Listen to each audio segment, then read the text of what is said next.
Big changes are coming to Calgary short-term rental market. Recently, City Council passed bylaws that are going to reshape how they do business in regards to the short-term rental market. And you never know, because it could impact you on a bigger scale than you have thought of. So coming from two industry professionals, we're going to break down exactly what this means for you and those important next steps. So you're going to want to stick around to the end, because both Joel and I have a perspective you might not expect. You bet, Duncan. So what are the details? Stick around, let's find out. So what does this all mean for you? What's going on out there? And as industry professionals, we want to help you, the consumer, digest this a little easier. We've seen a lot of articles out there. They are murky water. They're in the gray area. We are here to discuss what this means for you as a buyer, investor, or a seller. Duncan, to the consumers, how does this impact them right now? This is going to have a significant impact. When you look at what the city had proposed and now has passed, this isn't going away. Restrictions are here to stay. Wow. They've built this framework that is not going to change overnight. It's not going to change next year. However, there's some really big impacts here that I want to touch on. The first one is a license moratorium. What does this mean? We've all heard a little bit about this already. So a license moratorium will come into effect on April 1st. If the vacancy rate is below 2.5%, no one without a short-term rental license will be able to operate. If you have a license, now you're the one holding the license, and you will have the power, and you will be able to operate continuously. Right. It's an advantageous position to those who already have it, have their ducks in a row, rather than somebody that's looking into it or curious about short-term rentals. However, now if we're going to be above the 2.5%, that license moratorium is no longer going to be an impact. We can continue to operate business as usual. Now you just need to continue to get that business license. And now people are incentivized to get a license who might not have got a license before. So now you're starting to see this has a more of a two-pronged approach, where it is almost encompassing enforcement as well as people who are just trying to be compliant. That's right. So that is the biggest impact that I've seen, is a license moratorium. Now, what we're seeing from the CMHC, they've come out with a fall data, 4.8% vacancy rate. That's perfect for us as short-term rental operators and people who are looking to invest. You do not have to worry about a license moratorium. On January 31st, 2025, CMHC will come out with their 2024 vacancy data.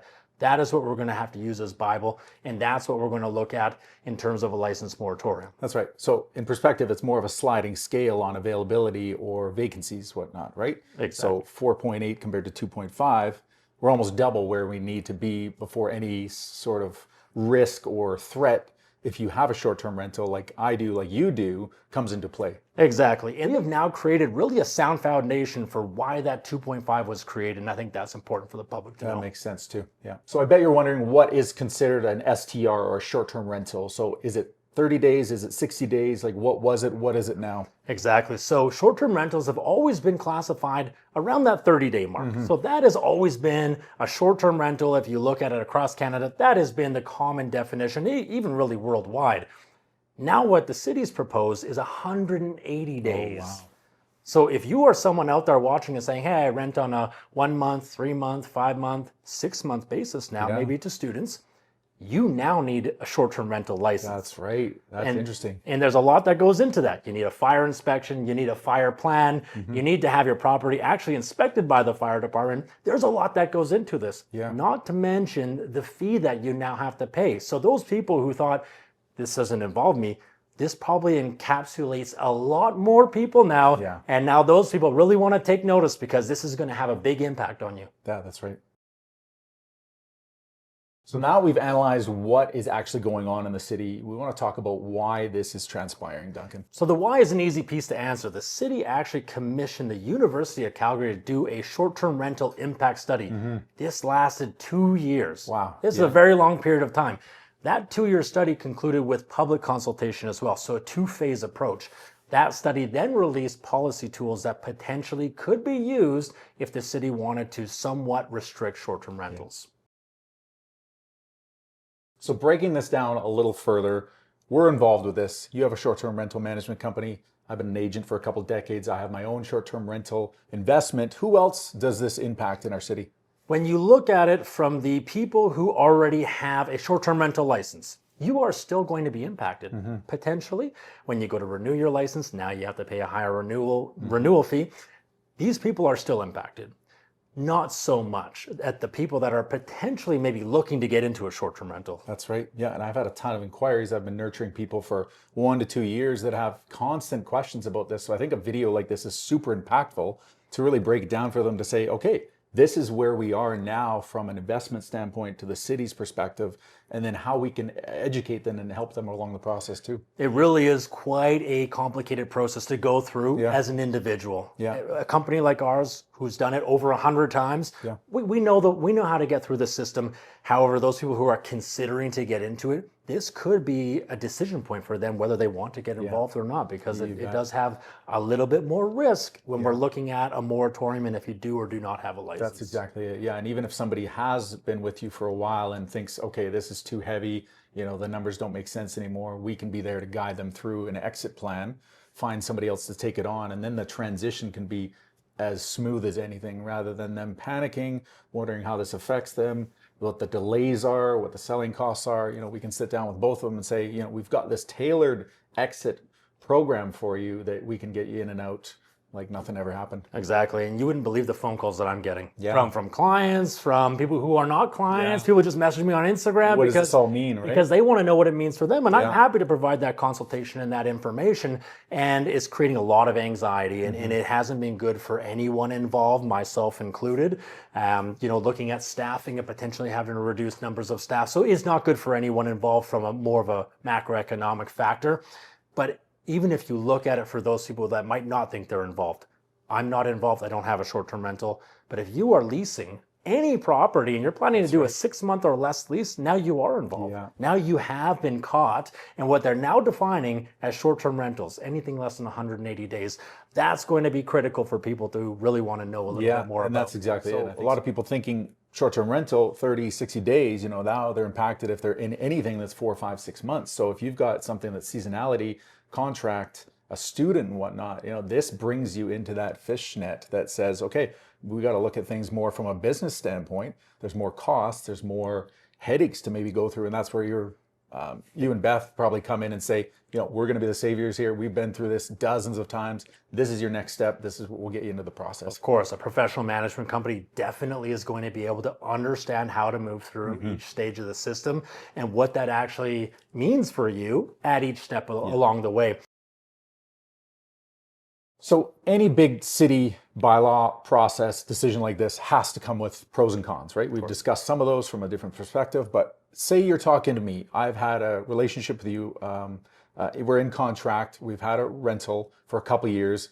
I'm in the safe net, it sounds like right now. So speak to me on how this will impact me as somebody that already has my license, already has a successful short-term rental online business, and say, okay, in layman's terms, what does this mean for me, the client? Exactly. So for you as the client, I think you are going relatively unscathed. You will then have to have a higher renewal license fee, which is a small price to pay when you're talking about short-term rentals. Yeah. But if you have a license, you're in the clear. I think that's a very big pro, is that you're encouraged now to get a license and maintain that license all year round. That's right. So flipping the script a little bit, somebody that's working with me as a realtor saying, okay, Joel, I love what you're doing. I've loved the uptick of short-term rental. We want to look at these buildings, but we don't have anything set in stone.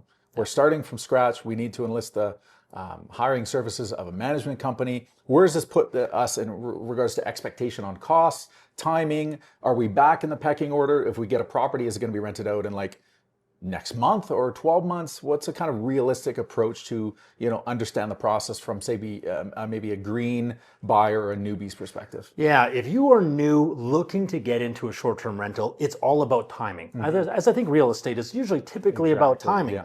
Now we're looking at this in an annual cyclicality. So every January, we're going to be looking to see the vacancy rate. That's right. So that's going to really be a point where you're going to understand, can I get into a short-term rental or not? So every year around January, you're really going to want to look at the vacancy rate. As a realtor, then you would tell your clients maybe, yes, this is a good idea, or no, we have too much risk potentially with a looming moratorium, and you would know that better than me. Yeah, and that's a perfect time to even update sphere of influence. Anybody sitting on the fence, anybody looking at buying or selling, and saying, hey, okay, these rates are going to come out. This is how it impacts you. This is where the opportunity is to either enter, exit the property. And that way we can provide our guidance as professionals to do our job and actually facilitate good recommendations and options for them moving forward. Exactly. That 2.5% that we're going to look at from the CMHC annually is going to really be that point that is going to determine, should you get in or should you maybe wait on the sidelines? Because potentially